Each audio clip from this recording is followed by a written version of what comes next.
Hey, who's this other guy in the picture with Tracy? That's, no, that's Roger. That is Roger. Emma's moving out. Why? Ah, because we're getting a divorce. I thought you wanted to wait until the end of brunch. You guys haven't heard Heard what? that a bunch of dirty bombs were set off downtown? You know, it does seem like, outside of the big Hollywood post-apocalyptic film, it seems like the indie film world even is so taken with the end of the world lately. It's like one after another. It's like, guys, we count on you to be the rational ones, to go, everything is fine, calm down, but now they're like, the sky is falling! Okay, so we had that, A Friend for the End of the World. Yeah, Seeking a Friend for the End of the World. We had Lars von Trier. Yeah, what was his? What was that called? What was it? Tree of Life? No, the one with Kirsten Dunst. The depressed girl. Melancholia. Yeah. And then there was a much smaller one with William Dafoe, where it was like everyone knew the world was going to end at this exact hour, and it's like the last 8 hours of on Earth with all these New York Soho hipsters doing what they do when the world is ending. And don't forget about the big four: A Haunted House, Movie 43, Inappropriate Comedy, Scary Movie 5. Those are the movies that make you wish the world. I was about to say. Yeah. Oh, that's right. Yeah, They're I trying forget. to ease the transition so that when it happens, like, look, you ain't missing nothing. What, you wanted more of this? Come on. we'll be like, yeah, I was ready to go. At least us in our job, where we gotta see all that. The signs are clearly there. Just too many signs, too many damn signs. It's like a Pee-wee movie going on. There might actually be something to that if like the next scary movie has Katherine Heigl and Gerard Butler in it. I'll be like, that's it, it's over. Oh, I thought they've already made that movie. Yeah, Gerard Butler was in movie 43.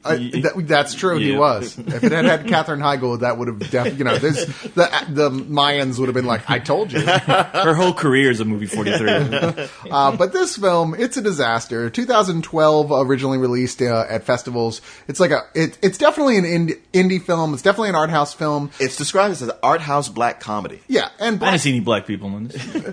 not in the literal sense of the word. Yeah. All right, dark, just dark. That's why I need you guys here. Glad we could explain that for you. It doesn't mean Batman is in it either. Damn it! This is directed by and starring Todd Berger, who's a UT, a University of Texas alumni, as they make clear at one point during the script to call out, "Go Longhorns!" Yeah. They had to stop everything to go watch the UT game. I do like the fact that they said that the Hook'em Horns. One of the characters goes, "Wait, that's a devil sign." Right. I've always thought that. I've been saying that for years. I wish I could have been there. I was like, no, that's the Doctor Strange casting sign. I have a great Photoshop picture of like cheerleaders and football players from UT where they're all like, "Well, cheer," and they'll give them the sign, and then they Photoshop the sign one guy's holding out and say, "All hail Lord Satan." That's awesome. Yeah. Yep. I do that anyway when I'm at those games. The greatest trick the devil ever pulled was convincing UT they were just praising their football team. I thought it was convincing me to watch football. But didn't work on me. No. But anyway, yeah, this film that Todd Berger made and stars in, it takes place in what might be Austin. It never says specifically, but the fact they're all excited about watching the UT game seems to be a good. Yeah, and there was some other thing they mentioned that made me think, okay, maybe this is Austin. But it's a doesn't look like it. it could be anywhere. Yeah, it could be. Any place where you have 30-something hipster / yuppies. Yeah, there you go. It's either Portland or Austin. But there's this group of people coming over to this couple's house for what they call the couples buffet, which is apparently a regular couples brunch or couples brunch. Something they seem to do on a regular basis. They have just couples invited coming on over, and the new group that we're introduced to right off the bat is not new, is Julia Stiles, who is bringing her new boyfriend guy. I think they said it's their third date, played by the great David Cross. And this is how you know it's a comedy: the idea that Julia Stiles would be dating David Cross. Yeah. and not that Julia Stiles is like a 10 or anything. She's got kind of a weird face. She's like a 6 or a 7. Yeah, but still, David Cross is like a 2. Yeah. Oh, wow. Wow. He's not married, right? All I can say is like, sometimes being really funny can get you better numbers than you deserve at all. Really, tell that to Patton Oswalt. They really piss off everyone around you, too. They'll be like, "What the fuck are you doing with that girl? You don't deserve that." I know. But to me, I was just laughing at okay, the two of them as a couple. Sure, whatever. I guess I'll go with it. They're both in their late 30s, early 40s. It's not. There's a comes a point. I don't think she is. Only in the movies. Because now I'm thinking about it. I think, didn't they hook up Patton Oswalt with Charlize Theron at one point? Yeah, but that was also like intentionally awkward because of that. Yeah, that's the thing with this. It's not even like there's no mention of the fact of like how drastic they are on the scale, or how he's a good 10 or so years older than her. True. Regardless, we're not talking science fiction here. No. I've seen weirder couples. Sure. But anyway, so they show up to this house where immediately we're kind of following David Cross to a certain extent, because he's the new guy. Everybody else knows each other. And it's really one of those things, if you ever come into a group of people that know each other really, really well and have for years, and you're the new person, it's kind of impenetrable to get in at first. And he finds himself where the guys are all talking about guy stuff and old stories. The girls want to talk about really irritating girly stuff. Even me, I was like, fuck this party. I know. Yeah. When you go with a girl you just started dating to her friend's place, and everybody knows each other, and some people are nice to you, and you might get some people who want to be dicks or just fuck with you, and you just have to smile and take it, and it's awkward. And that's kind of the fun part, because Patton Oswalt. Why do I keep saying that now? I'm sorry. David Cross, he is like the avatar for us, right? And immediately you're already going, okay, get the hell out of here, dude. Run as fast as you can, from these assholes. And the thing is, like, but you're dating Julia Stiles, so you gotta sit there and take it. And the weird thing is, like, nobody is unrealistically asshole. They all seem like real assholes you've met. Like, very shallow, self-absorbed, but intelligent, generally, people. Well, you know what? They're assholes in that way where, like, if you just saw these people, you just met them at a party, you might go like, these people are assholes, I'm not going to deal with them. But you could see how, if you knew them for any amount of time, they'd be your friends. You'd be like, yeah, they may be a little prickish, but, that's how they are. And plus, they're all kind of that self-absorbed, or not self-absorbed, but just selfish on a level that's equal across the board. Yeah. So that's why they stay friends. Well, they're almost kind of honest in how selfish they are. And as things go along, David certainly seems to find inroads to talk to certain of them. They've all got their own thing. There's the geek, the really kind of geeky guy. Yeah, there's the like kind of swinger jockey guy. There's the totally crazy chick. The rock band guy. The rock, but everything is upset when the main couple. Well, there's already drama going on. Well, that's what I'm saying. When the main couple whose house it is announces that, we're getting a divorce. Yeah, we're splitting up, and what could be more shocking than that? Well, that right after that, it turns out that terrorists have set off dirty bombs all over the city, and they will all most likely die soon. Yes. And that is the premise. Yeah, and that's where the fun begins. That's where the fun begins. And it's true, this turns, like, when you start watching this, you're like, I don't know what this movie's trying to do at first. I'm like, it feels like what was that movie with Anne Hathaway where she was at a wedding? Rachel getting married or something? Yeah, Rachel getting married. Where at first you're like, wow, this is really I just feel uncomfortable watching all this. And it's funny, but it's not ha-ha funny. But then once it gets to the point where the disaster sets in, it becomes fucking hysterical. Well, it is watching, it does a good job of setting all these characters up. And as you brought up co-host, you like thinking of David Cross, like, get out of there, because I don't like these people. I don't want to hang out with them. We might have to break up. But it gets all these things, all these scenarios set up that you're not really paying attention to. Once the disaster happens, then you can't wait to see how it's going to play out with each character and what they're going to do. Yeah, and they keep coming up with funny stuff. And it's funny. I kept seeing people who are like, it sort of reminded me of Children's Hospital, but not in that non sequitur, just zany way, but just like just having an ensemble cast. If you would just the camera just go around, let's focus on them for a little bit. Let's go to them. Let's go to them. Let's go to them. In a roundabout way that was just it kept it going. It was funny. It's one of those things like I love the scene in it was Almost Famous where that the band is in and they're in a plane and all of a sudden they're about to crash.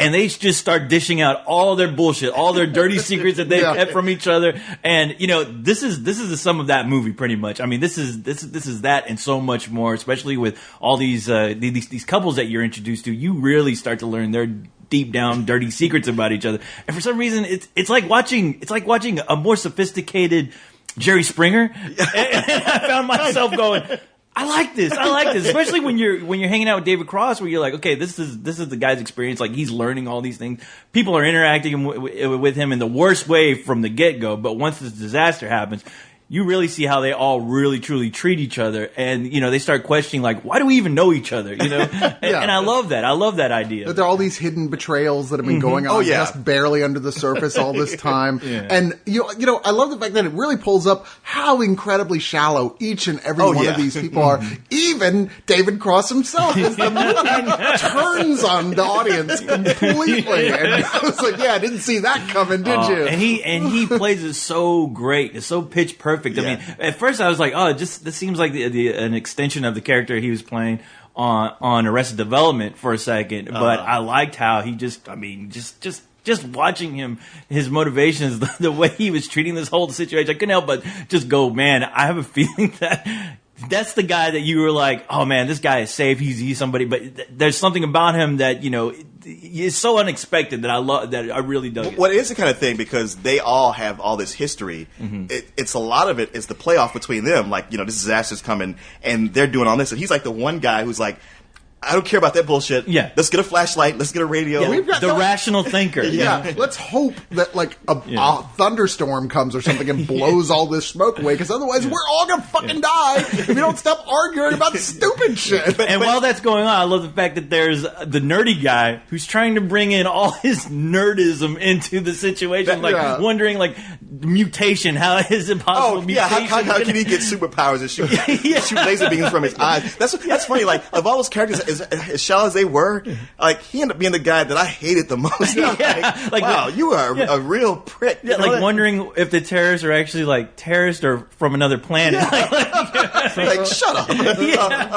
And he himself is, punching above his weight class. He's dating America Ferrera, who went from a girl who was kind of pudgy when she was on what was it, Ugly Betty, to a real hottie. Oh yeah, I was about to say, isn't that the chick from that Secret Pants Society? Yeah, it is. Okay. Don't ask me why I know that. And she's kind of she's in some ways seems like for a while she's the most sane one. Well, she's a doctor. She's the one who's she's just shell shocked when it's happened. She's the only person who really seems to have accepted, wow, this could be the end, and it takes her a while. But when she says works it all out in her head, she's the one who goes, fuck this, I'm gonna go eat a bunch of fucking junk food and drink some whiskey. I'm gonna make my own drugs. Are you making meth? No. That would take far too long and I'd need many more ingredients, but this is more like a poor man's ecstasy. The world's about to end and you're gonna do ecstasy? Is there a better time? Hetty, we don't even know who did this to us. We don't know if it was the North Koreans. We don't know what happened in San Francisco or Chicago. For me, the scene that really sums up this movie is the one where Julia Stiles, who almost seems to disappear for a while, because you're thinking man, she's kind of a bad girlfriend to bring her guy into this and sort of abandon him some. But they talk about a couple who always shows up late. And because they get there too late after the house has been taped up, and they're bleeding from the eyes, they're like, "You guys gonna let us in?" And they're like, you always show up late. Oh, you have people waiting on you, and now here you go. And I love that scene so much. That is so honestly great. My favorite scene. Because I was like, you know what? I know there's a part of me that would honestly do that. Sometimes I keep telling you, Corey. God damn it, Corey. How many times have I told you? Well, now, look what happens. Look what happens. I love it. Even she's done Julia Stiles telling them off and turns around, the other people in the house man, you're a cold bitch. That was so awesome. There's so many really nice moments like that, though, in this film. There are just little surprises that you don't see coming, character-based humor. The surprise that has to do with the crazy girl and kind of her rocker boyfriend. Just killed me. I thought that was his. And she's one of my favorite characters in this. I mean, she's the kind of hippie raver chick who's fuck it, life is fun, girl. Let's just have sex. And she her attitude never changes. The disaster coming, no effect. Right. She's whatever. Oblivious. Live life like there's no tomorrow. You're I think I dated that chick for 10 minutes. I wish I dated that chick. But there's so much stuff to recommend here. It's just one of those movies you want to tell people, you gotta stick with it. Give it some time. Because I wasn't liking it in the first 10 or 15 minutes. I was like, all right, Cyrus, I don't know why you like this after the way you dogged out somebody up there likes me. But once the disaster kicks in, it's okay, now I'm on board with this. Yeah. And I almost hope that, some people get to check this review out after they see the movie, because that's one of the coolest things about it is that it really, despite its title, it really caught me by surprise. Oh, yeah. I mean, I just did not know that this whole scenario was going to happen. But when it did, it kicked the movie into overdrive for me. Where I was like, okay. At first, I was like, okay, I'm going with this. Maybe it'll be some quirky, fun moments. I don't know. But once the whole situation gets, man, I was all aboard because this is the type of movie you really hope to see at like a film festival. Yes. Just something that okay, it's an independent film. Yeah, it's like all right, it's a people about their dirt and everything else, and God, another sob story, people with daddy issues and mommy issues, whatever. bunch of immigrants who can't get into the country. I'm trying. But with this scenario, I mean, it just kicked it up a notch for me. So yeah absolutely. Right in the beginning, I love the fact that like. There's the one thing in the beginning I was like, well, that's interesting, is it starts with like a beautiful beachside sort of photograph, and as it pulls back, by the time it gets to the end of the opening credits, you see there's a atom bomb explosion. Yeah. Yeah, that's right. It's like, very eerie and very cool. That sums up this film rather well, actually. Yeah. But yeah, I enjoyed the hell out of this. And the parts that are slow early on are really necessary to catch you off guard, to deliver the surprises and to pull the rug out from under you in the way that this film does so well. I love this. I look forward to seeing the next film by this director, Todd Berger, which I believe is being done with the Henson Company. The Happy Time Murders, upcoming noir comedy. It's a sequel puppet to film. Meet the Feebles. Really? Yeah, wouldn't that be awesome? I'm all aboard. But I really look forward to seeing that now because this is just such great writing. I give this a full price. Yeah, I'm right there with you. As a matter of fact, the more we talked about it, the more I'm like, you know what? I want to go watch that again. And the only thing I would add to everything you've been saying is that it had an ending that cracked me up. Oh, such a great ending. I was sorry that it was over, but I was just sitting there laughing. You wanted to see what happened next, but at the same time, it was so just beat perfect. That line. That's the perfect place to cut it off. Probably the most satisfying ending to a movie I've seen in a while. Honestly. But what do you give it? I'll give it full price. Same exact thing you guys said. Just like I said, the premise alone, it just really caught me off guard. And once it got into the craziness of these couples and how screwed up they are, and how they go treating not only themselves but their dates and their wives and husbands. I mean, there's just too much to like about this movie. So yeah, it's a full price for me. I wonder what would happen if we were all in a house, the whole Spill crew and the Leod crew and everybody, and they found out that the end of the world was probably going to happen in the next hour or two. Well, I think I'll be okay. So you guys have fun with that scenario. I'm gonna go try to bang every chick I can. Yeah, you'd be like, you know what? Maybe I get less time outside, but it'll be time better spent. Do you have any weapons? Guns, mace, crossbows? Oh, what? Well, it was building to the big finale and you just cut it off right before it ended. Oh, God, I'm sorry.